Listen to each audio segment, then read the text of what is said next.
पीले दांत वाली बहू। रंजना कभी ब्रश नहीं करती थी। उसे कितनी बार उसके माँ बाप ने डांटा, लेकिन उसका कोई असर उस पर होता ही नहीं था, जिस कारण से उसके दांत पीले पीले हो जाते हैं। शादी के बाद।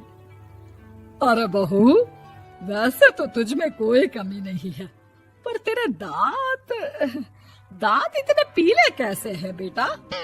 कैसे मतलब?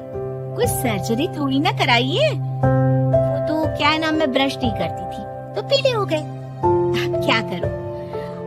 आप कहे तो लाल करवा लूं या फिर काले? यार ये क्या है, क्यों माँ से लड़ रही हो? लड़ रही हूँ? अरे मैं लड़ रही हूँ या ये बोल रही है कि दांत पीले हैं, पीले। अरे तपस्या थोड़ी ना की है इन्हें पीले करने के लिए। बकायदा ब्रश नहीं किया है 20 साल तक, तब जाकर। छी, कैसी बात कर रही हो?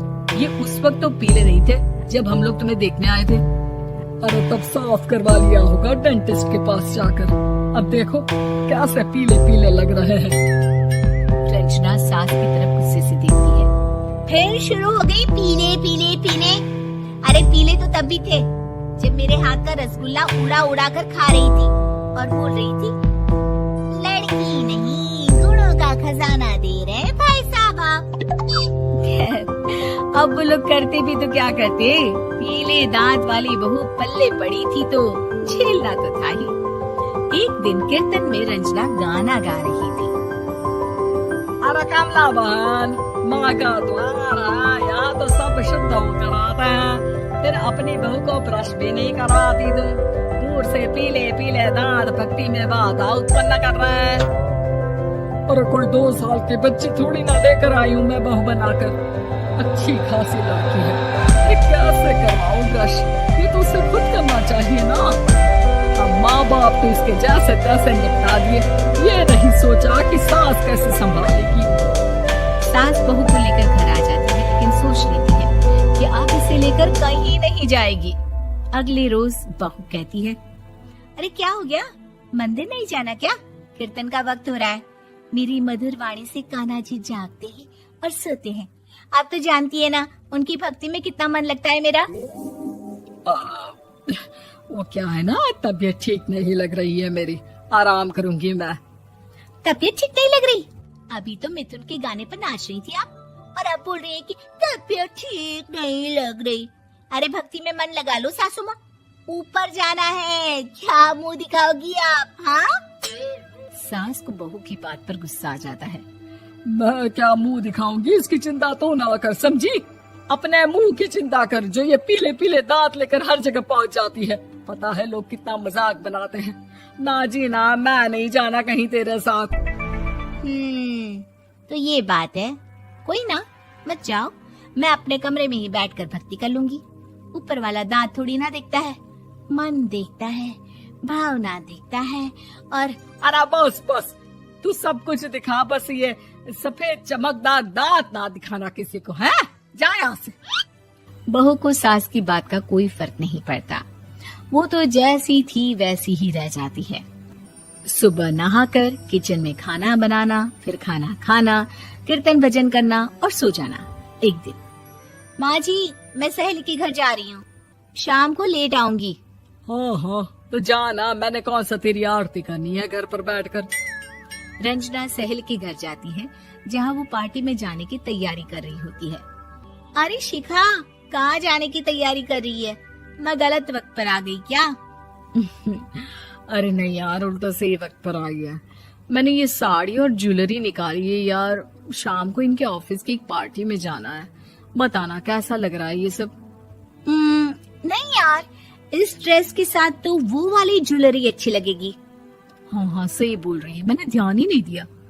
वैसे तो हमेशा से मस्त फैशन सेंस रखती है।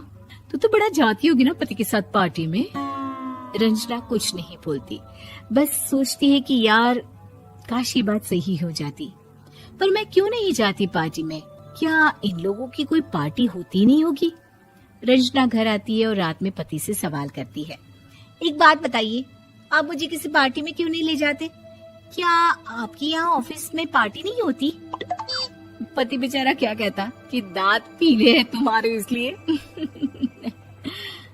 अरे कोई पार्टी होती नहीं हम लोगों के ऑफिस में, तो कहाँ से लेकर जाऊं? और मार्केट, मॉल, कहीं वीकेंड घूमना, कहीं तो। अरे यार सारे हफ्ते में एक छुट्टी मिलती है, तो सोचता हूँ कि आराम ही कर लूं। क्यों? रंजना मन मार के रह जाती है। पहले कभी सास के साथ मंदिर जाया करती थी, लेकिन वो भी सास ने ले जाना बंद कर दिया। घर बैठी बैठी रंजना बोर हो जाती है।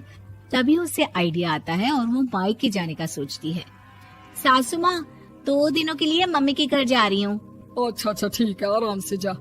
और हाँ, माँ से कुछ अच्छी आदत सीख कर आना कि कैसे शरीर के हर भाग की तरह दांतों की सफाई भी जरूरी होती है, समझी? शुरू हो गई ना आप। वो लोग आपकी तरह नहीं है कि छोटी छोटी बात का बतंगड़ बना दे। उन लोगों के लिए मैं मायने रखती हूँ, ना कि मेरे पीले पीले दांत। रंजना माँ को बिना बताए उन लोगों को सरप्राइज देती है, लेकिन जैसे ही वो दरवाजे पर पहुँचती है, अंदर देखती है कि घर वाले कहीं जा रहे होते हैं। अब माँ, काश रंजना दीदी के दांतों वाली प्रॉब्लम नहीं होती, तो वो भी हम लोगों के साथ चलती ना बुआ जी की बेटी की शादी में। हाँ बेटा, लेकिन अब उसे कौन समझाए कि उसको उसके पीले दांत नहीं दिखते, लेकिन उसके आसपास के लोगों को कितना एम्बैरेसिंग फील कराते हैं। मुझे तो कितनी बार उसके स्कूल की टीचर ने शिकायत की कि उसके साथ कोई लड़की बैठना भी नहीं चाहती, और ना ही कॉलेज में कोई उससे बात करना चाहता था। लेकिन पता नहीं क्यों उसे ये बात समझ में ही नहीं आती। कोई कमी नहीं है उस लड़की में, बस यही कि दांत पीले हैं। वो तो भला हो जीजाजी और उनकी माँ का, जो दीदी को जैसी है वैसे ही रखा हुआ है। रंजना को अपने घर वालों की बात सुनकर बहुत दुख होता है। वो सोचती है कि वो क्या करे, लेकिन फिर वो सीधा डेंटिस्ट के पास जाती है, अपने दांत चमकाती है और कसम खाती है कि वो रोज ब्रश करेगी। अरे क्या हो गया?